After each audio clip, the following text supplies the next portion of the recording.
Hey guys, it's Mariah the Esthetician, and you are tuned into A Day in the Life of an Esthetician.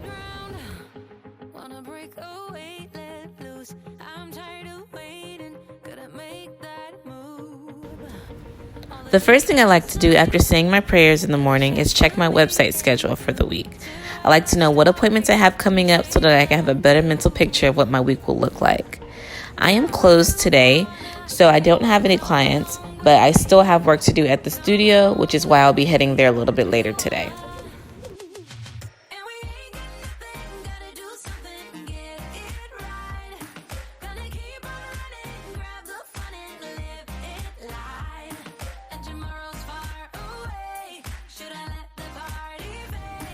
Today we'll be going to Sephora to purchase another skincare routine that I've been wanting to try.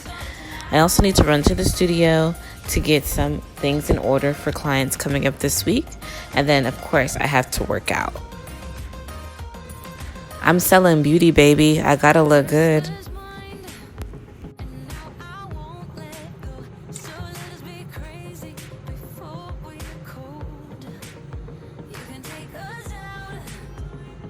So guys, I am about to get a workout in. My apartment still has to open up the gym due to COVID. So I've been having to work out in my apartment. And I don't like it, but I also don't like being fat, so I have to do it. But it's such a pretty day outside. Look outside. It's a beautiful Sunday. Yeah, it's really nice. So I'm gonna be doing some, where's my sneakers? I kind of already had everything lined out. I'm gonna be doing some resistant bands, some light weights, and yeah, that's what I'll be doing. And then after that, I'll get my day started. I typically only do about like 20 minutes, no more than 30 minutes of working out. I just find like a nice set that I wanna do. I think today I'm doing abs and butt. And so once I find a nice set that I like to do, I'll find some popular exercises that I'm familiar with, and then yeah, I do that. So we are on day 2 of my workout, and I want y'all to see my fit, honey. Come through.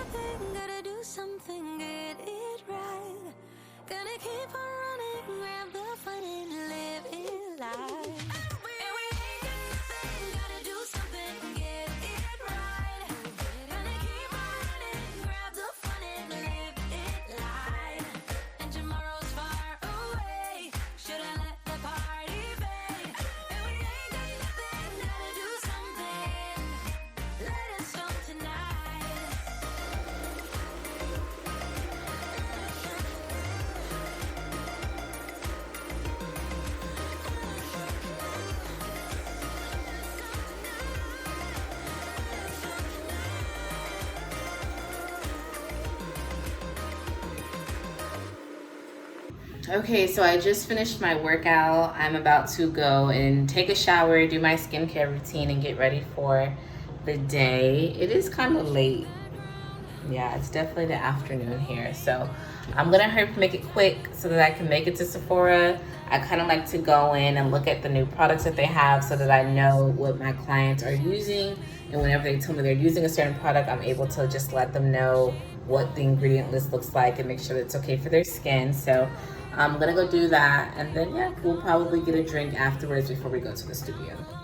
So I just got out the shower, and now I'm about to do my skincare routine. So I'm gonna be buying another skincare routine today, but I want to show you guys what I usually use. So this is Murad. It's almost empty actually, and I've had this for like a year, maybe a little bit over a year. But this is what I use. I used to get like really bad whiteheads like around my lips. And so I started using this to combat it, and it's the Acne Control clarifying cleanser, and it stopped it completely. Now this does dry out your skin. If you have dry skin, you don't want to use it. This is more for people with like acne who have oily skin, which is just a code name for oily skin. So I'm gonna be using this today. I have combination skin. My T-zone's very oily. My forehead gets pretty oily too. Like all of my forehead. Most people just kind of get like a little spot here and there, but I get like oil, like a lot. The majority of my forehead is usually oily, and my nose is always oily. So right now it's not, because I washed my face last night too. But usually it's pretty oily. But my cheeks and everything else is usually dry. So that's just kind of it. I have a really bad sore here. It feels like a clogged pore. And I think it's because I used the oil cleanse last night. And it's like a coconut oil, which is like the most thick oil to put on your face. It's the worst oil to put on your face, pretty much, because it clogs your pores. But I enjoy an oil cleanse, and that oil typically didn't clog my pores. So the fact that it's doing it now is kind of weird, but it is what it is. I'm just gonna try and dry it out today with this Murad one. I've tried to pop it. It's literally like a bubble. I've tried to pop it. I've tried to do all kinds of things, but it's only but so much I can do because it's underneath my skin. So whenever I usually apply the product, I apply it gently and like just really soft with my fingertips. And then when I wipe it off, I make sure I'm going upwards. It's a lot harder to do upwards on your own face, but it can be done with practice. I'm still practicing because I'm usually like really rough, like really like rough, and it doesn't take all that extra mess. It's really good.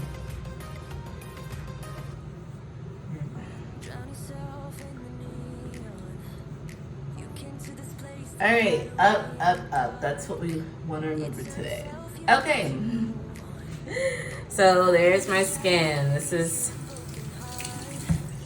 water has really helped me. It's really helped my face because it was pretty dry. It feels a lot better now. I did get the Fenty Skin. I got some Fenty Skin.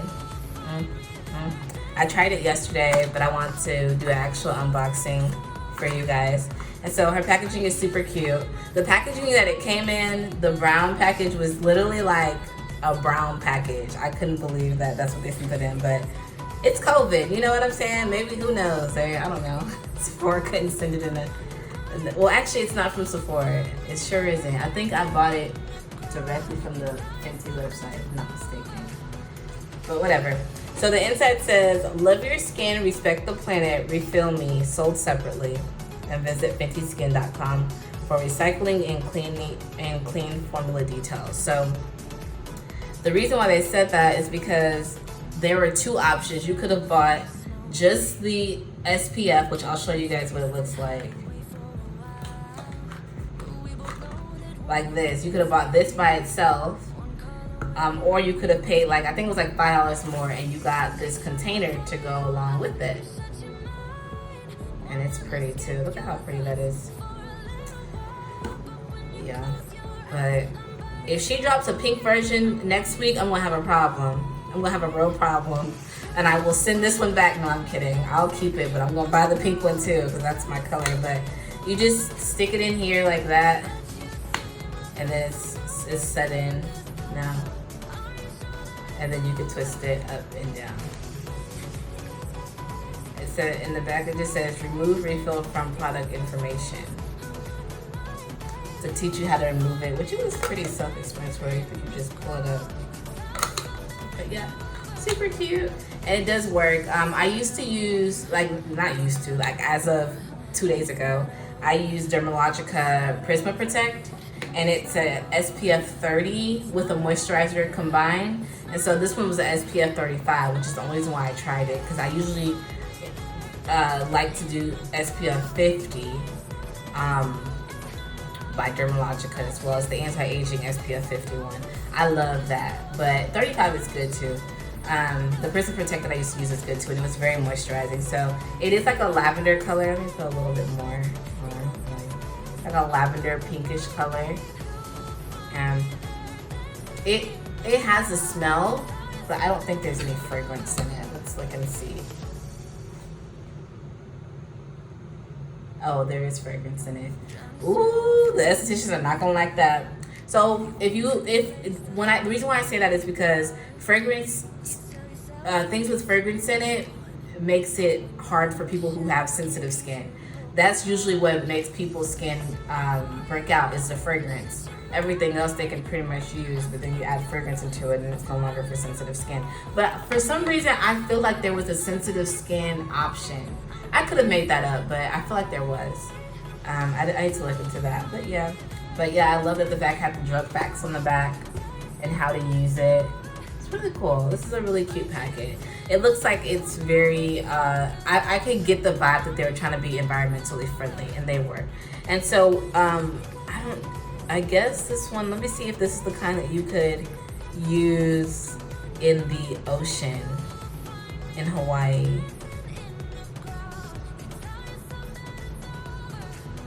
I don't see it. So the Dermalogica Prisma Protect is ocean safe. So they've been doing this thing in Hawaii where they don't want you wearing sunscreen, certain sunscreens, because of the reefs that they have out there, and the sunscreen is damaging their reefs, and so they're requesting that we only wear a certain type of sunscreen. And so the Dermalogica Prisma Protect does have that option. It's safe for swimming in the ocean with. This one, I don't know. I don't really know if it is or not. Yeah. So this is it.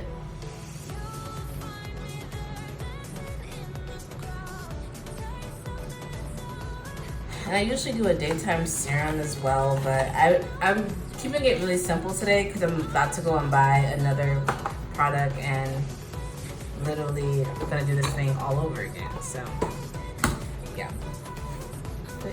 So that was done. So now that my skincare is done, I'm gonna start on this hair of mine. I really just want to add some curls to it and make it look real pretty. So I actually don't change my skincare very often. Whenever I start noticing that my skin could care less about the skincare, like it's not working as much as it was previously, that's when I start to change it. The reason why I'm changing it now, though, is really just I wanted new sunscreen. That was really what it was. And I wanted SPF 50, but I had to support my girl Rihanna, so that was what I was gonna buy. But I had to support her, and so I bought this one instead. And then also, I'm sure a lot of my clients are gonna buy it, and so I want to make sure that, you know, it works well. It is pretty light. I like a little moisture to my skin, and it's just the right amount of moisture. So whenever I put my makeup on, what you guys will see, it'll probably take a lot, maybe like a half of a pump of my foundation to get my hair the way it should look. And so, get my skin the way it should look. And so that's always good about your skincare routine. If you're having to do like a whole bunch of foundation, your skin is too dry. It's your pores are way too open because your pores aren't letting the makeup sit on top of your skin. It's eating it. It's just drinking it like water. And so you have to keep putting a whole bunch of layers on for it to give you that smooth effect. And if your face is moisturized and you're using the proper amount of exfoliation and moisturization, you should be good. You shouldn't have to use a whole bunch of pumps for your foundation. It should be very little. And so you guys will be able to see that firsthand once I start my makeup. So I'm gonna go ahead and do my edges real quick.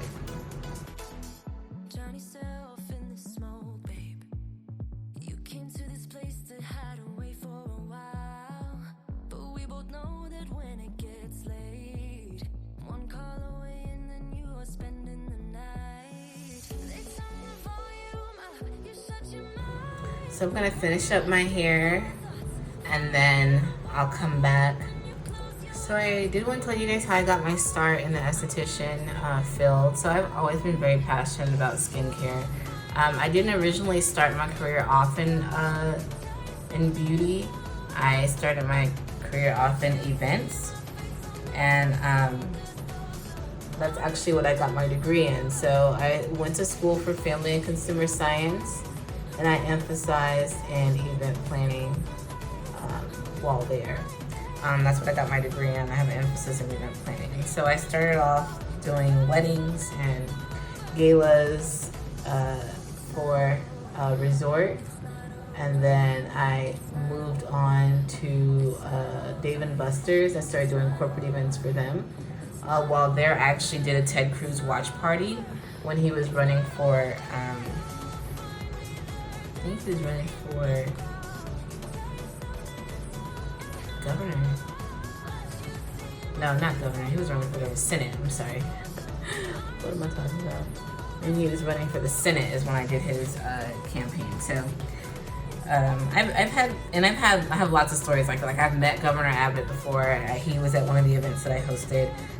So I've done quite a bit of high-profile events in Texas, and so my whole idea, because events is my passion, was to start a spa that also had more than just a spa room, but it had like an event room as well. So like we catered to different events around the world and kind of brought them under one roof. So it was more than just a spa experience. You were kind of getting an experience that you just really wouldn't get from an average spa. So that's kind of what I do, and I'm playing, as you'll see as the year progresses, I'm playing with different themes and colors and decor in my establishment. So that's kind of what makes my spa a little different from others. And so I've been wanting to start school since like 2018. But no, I'm sorry, 2017. But I wasn't able to get into school until 2019. So it took me about 2 years. And it just was a lot of things just wasn't adding up. You know, either I'd have time, but I wouldn't have the funds because I did have to work during work as well as go to school at the time. So I either had the time or I didn't have the funds, or I had the funds, I didn't have the time. So eventually though, while working at Dave & Buster's, I was laid off. It was nothing that I did wrong. It was just that they had moved the company to a different direction and my position there was no longer needed. So they let me go, and I ended up going to school full-time then. So it was really a blessing in disguise. I was able to go to school then full-time, and really was able to focus 100% on school. While there, I maintained an A average, which again, I told y'all I went to college. Bye. That was not my average in college. In college, I was socializing so much. So to be fair, I wouldn't say that I put forth the amount of work that I would have done at this age. But I will say that my GPA was nowhere close to an A by anyone's means. While there, I also won the scholarship. Most schools usually do like a scholarship for people who go there. And so I did win a $1,000 scholarship while there, as well as I won Student of the Month once while there as well. It was kind of like back to back, really. One week I won Student of the Month, the next week I actually won the scholarship. So I was very, very excited about it, because that was my goal. I was like, you're gonna go in here and you're gonna clean up house, because it was just very important to me that I was successful in this. I also, living in Texas, I don't know what it is, but the work environments that I would work in would usually be majority whatever it was that I am. It would usually be non-minority majority. And working in that, and I mean like not even an ounce of diversity, like ages were much different from mine, race, and just our backgrounds in general, you know. And so working in those kind of environments are hostile. Now, I'm not saying that I was in a hostile environment, but those kind of environments take a lot of wear and tear on your mental health, and I felt like that was unfair. It was not. I felt like there were people to blame for that, hiring people. I highly doubt that there weren't blacks applying, but to have one black person on your managerial staff is not good for anybody. That's not cool to me. And when it comes to my business, it's not going to be an all black managerial staff either. There will be diversity, both amongst sexes and genders. Sexes and races. So, So that was another thing that I wanted to combat while doing this, while joining the beauty industry. I'm making a space for people that look like me and think like me. Even if they don't look like me, we could literally be opposite genders. But, I think that diversity is really what makes the world go round. Not a whole bunch of the sameness. It's a whole bunch of people trying to, figure out life while having to be somewhere for 40 hours a week. I mean, it doesn't seem like a lot, but it really is when it's taking 40 hours of your prime day to do one particular thing. So that is another reason why I decided to go into opening a spa for people. It's another reason why I decided to go into opening my spa. And so that's essentially why you guys are watching me now. And so I was able to finish school in 6 months. COVID hit right at the end, but we were still able to get me across the finish line, thank the Lord. And so I finished school, I graduated, and as soon as I graduated, I live in Texas, so they actually opened the economy pretty quickly. We were like one of the first and probably the only who had their economy open. So as soon as I graduated, I was already looking for positions going back to events because I knew that I was going to have to, you don't make a lot of money right off the bat because one, I don't have any clients. And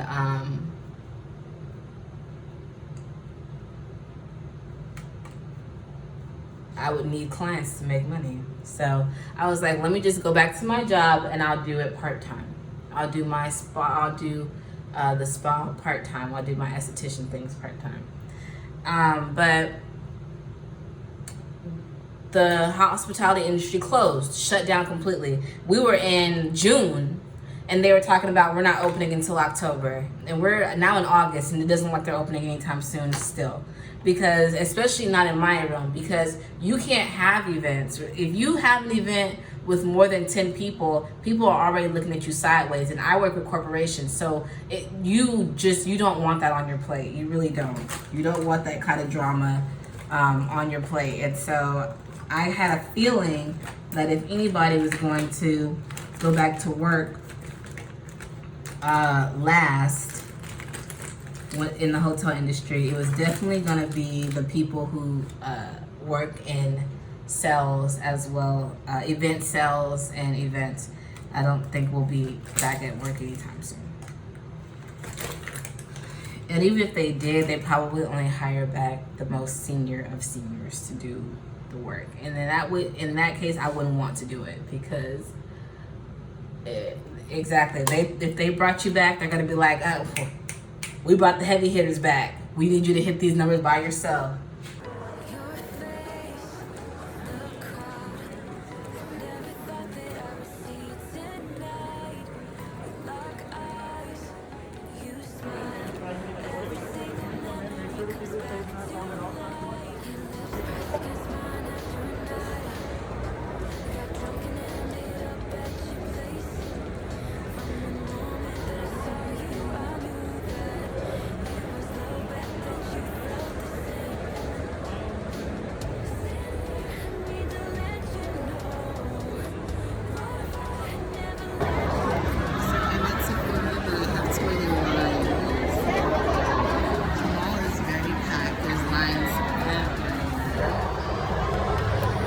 it's so hard to talk with my mask.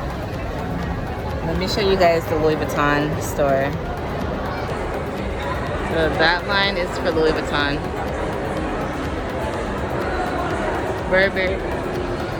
Burberry has a line too.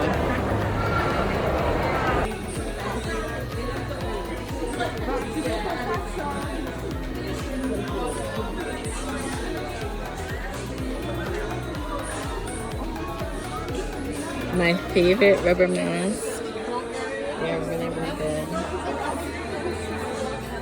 I'm not sure. That's what I was looking. Well, can you tell me where the package one is? The Tata Harper, it's like a package that you guys Is it got? like a big It's a gift? box. What are we looking for? No, it's not a gift. It's like the package. Full size of... No, I think it's over here. Thank you. Yeah, set. That's what it's called. Yeah, set.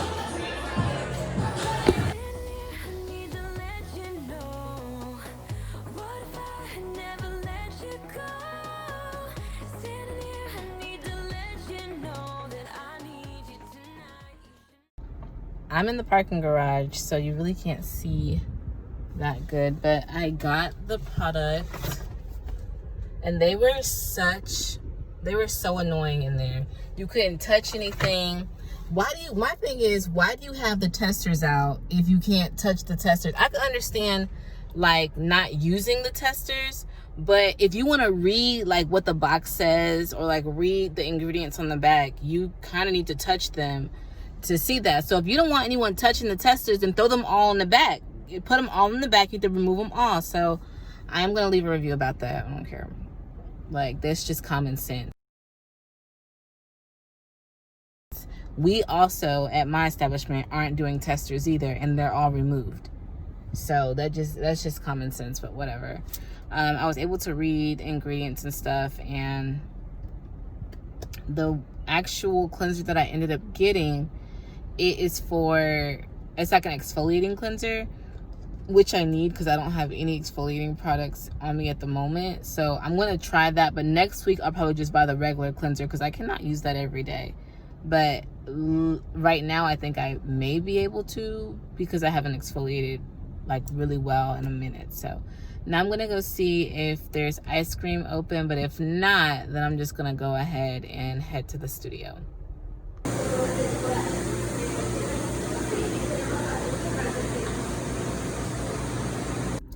So I was able to get my ice cream. So I actually don't have a card right now. My card was compromised, and so they canceled it. And so now I have to use my phone for Apple Pay. And it's kind of hard because everyone doesn't have Apple Pay. And so I always have to remember to ask before. But fun story, the last time I had Baskin Robbins, it was the day that I passed my esthetician exam. I got it afterwards. And when I was driving, I had gotten into an accident. So right after I passed my esthetician exam, I got into a car accident. And I was eating ice cream too. Well, I had ice cream that day. But yeah, this same ice cream actually. But yeah, well, long story short, I had to get my car repaired, which just got done being repaired like last week. So fun times. So now I'm going to head over to the studio. So I'm at the studio now. I'm actually going to do a quick wax on my armpit while I'm here. It's one of the perks of being an esthetician. I'm just waiting for the warmer to warm up, but I wanted to tell you guys about my story about how I got my suite. And so I'm going to show you guys what my suite looks like. So this is my suite. And then, I have just like a little mirror here and a desk there.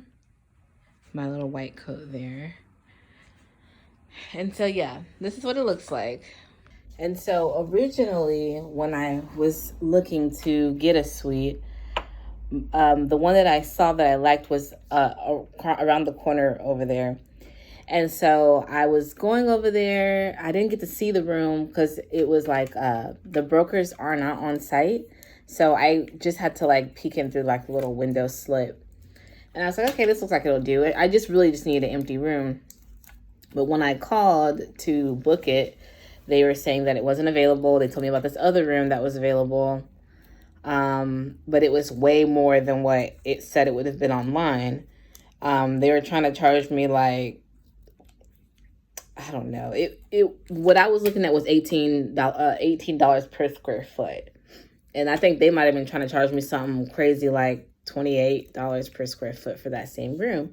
And so, you know, part of being a businesswoman is negotiating. No one's ever going to give you the perfect deal without you asking for it. Very rarely will that happen. So I was like, hey, I was actually looking for something. I saw online that the square footage for this building was $18 per square foot. And he was like, oh, well, that's because this room has a waiting area right in front of it, which is why I wanted that area, because it had the waiting area. And I'm like, that's perfect. I can have someone sitting right there waiting. And then whenever this client's done, I'll be able to tell this client to go. And, you know, I won't have to walk very far. And so I was like, yeah, that's exactly why I like that area. So I was like, but that's way out of my budget. And he was like, okay, well, here's another room. And he ended up showing me like 3 or 4 rooms, so much so that he actually got confused as to what room that he actually gave me. So he had ended up giving me this other room. He thought it was like a completely empty 10 by 10 room, which I felt like would have been enough. I think this room is like 12 by 13 maybe. But yeah, so he ended up giving me this. No, it's not 12 by 30. It's probably like 12 by 10. So he ended up giving me this room that was a 10 by 10. And I was like, okay, that'll be fine. And he showed me another room that was empty and just kind of panned the camera around it. And I was like, that's perfectly fine. So the day that I came to Houston, I had to move in to my apartment that day, sign the paperwork for my new job that day, as well as pick up the keys for the suite. So the first thing I did was pick up the keys for the suite. I came in and looked at got the keys from one of the leasing agents here, and went to the room. The room was not what I saw on the video.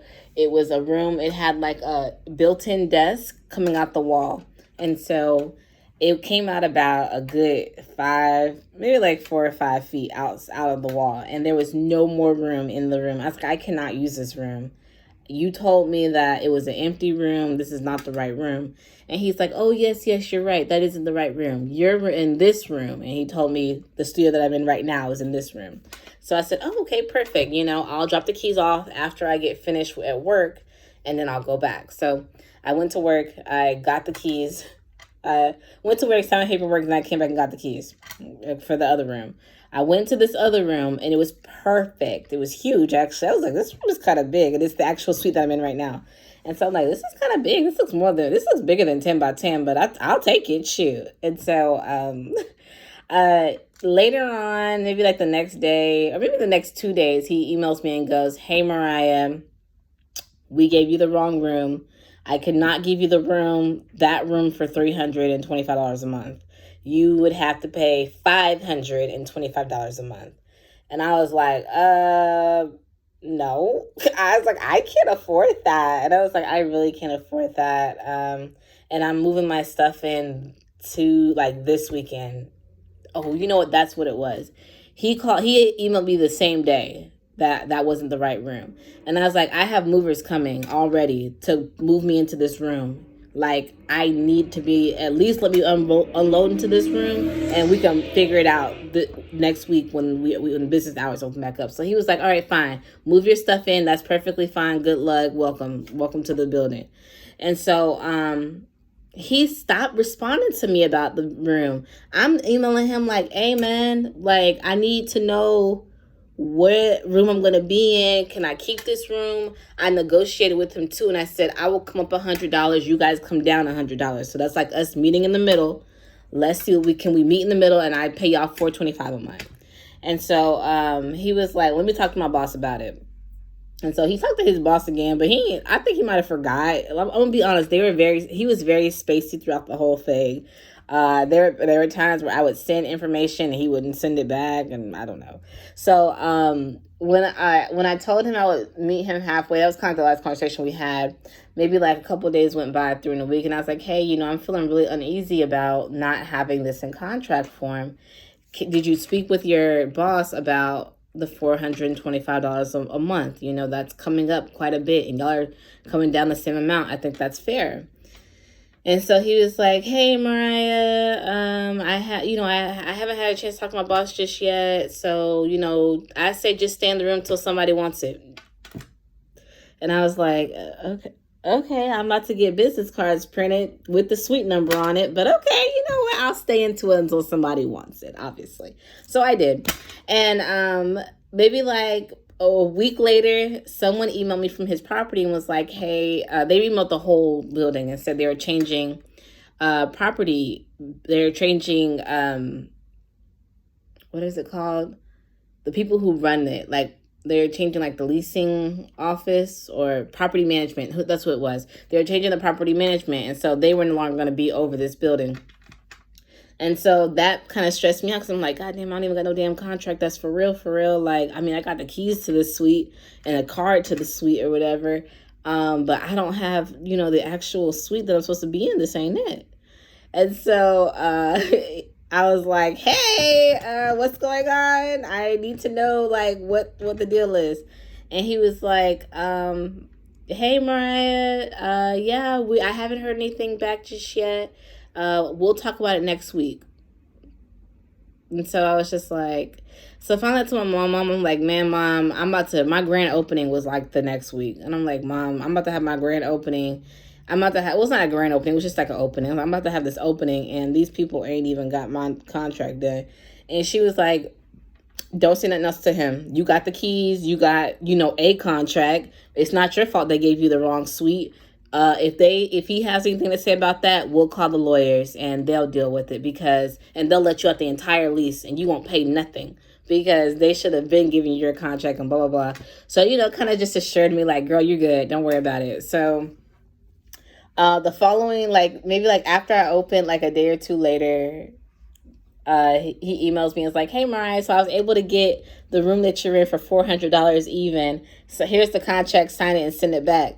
And I was like, "God dang it, I should have kept my mouth shut because I could have paid up $325 one more time, for that month." But but I was actually happy that I had a contract signed and everything. So this room is way better than the room that I originally wanted. It does have windows, although I don't really care for them. I usually keep them closed anyway, but it's a really nice room. It fits everything perfectly. I'm glad I didn't get the 10 by 10 because I wouldn't have been able to fit my desk and probably it would have been really tight. So I was really thankful for what I did get. And, thankful for staying on him enough, but not pissing him off so much so that I was able to get a better deal out the situation.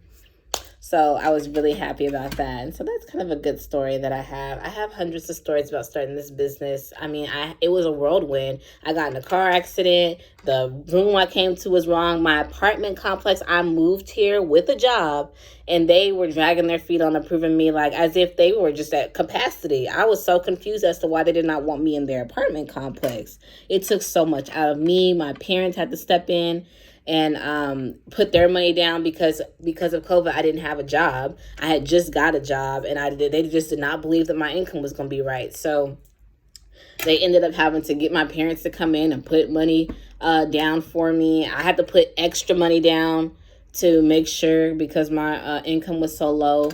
I didn't have an income at all. So yeah. So they were just like, "Girl, sales, we need cold hard cash from your behind." So I ended up paying them I paid them quite a bit to even live there. And so that was crazy. I was pretty much homeless for 2 days. I had to stay with my friend for 2 days until they were able to get that situated.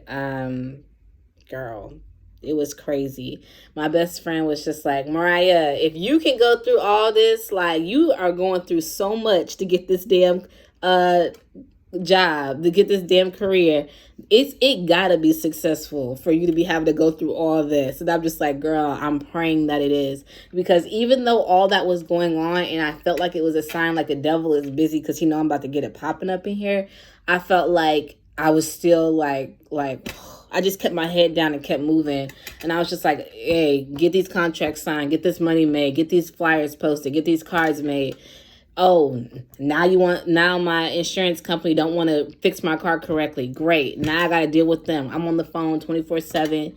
But I was able to still stop and smell the roses because I was in Houston, which is one of my favorite cities in the world. I've dreamed of living in Houston a long time, ever since I graduated college. I lived in a high rise, which I've dreamed of living in a high rise since I was in high school. Okay, I live on the 20 something floor. I will say that, but it's in the 20s. And it's just like, it's just great. Life is great for me. Life is good. There are times where I'm like, when are the clients gonna come? But everything in due time. That's how I feel. Everything will happen when it's supposed to happen. And I just keep God first and keep praying and keep just listening to the ideas that come to me and, moving along with that. So, yeah, that's kind of I think that's really just I study lots of millionaires and billionaires, and that's really how they all have to cooperate and work. I think once I kind of get the business going a little bit more, I'll be able to step back from my full-time job. I have a full-time job at Massage Envy. There's literally 1,100,000, so 1,100 of them. So good luck figuring out which one I work at. But I do work at a Massage Envy, and I feel like soon I'll be able to. Whenever I'm able to cut back there, I'll be able to focus 100% here. But I'm not doing it until the money's right. So yeah, so right now I do it part-time. I think my wax is good.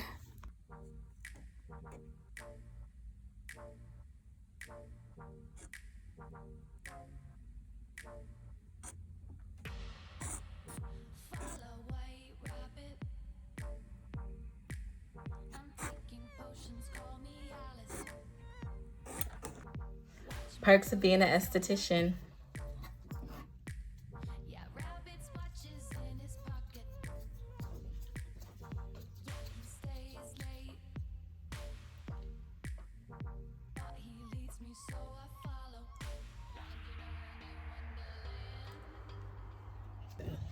So I made it home. I'm winding down now. I'm about to edit some of the videos. While I was at the studio, I did a lot of videos for social media that I need to edit. And so I'll be doing that for the rest of the night until I fall asleep. I'm going to go also wash my face with my new products. Oh, let me show you guys the new products. Okay, so I'm going to do the unboxing. This is the Tata Harper 6-step essentials regimen that I got from Sephora. All right. Ooh, this is such a big camera. So once I opened the box, this came out, which is pretty much just if you need to return. And they also have that they are a real skincare company.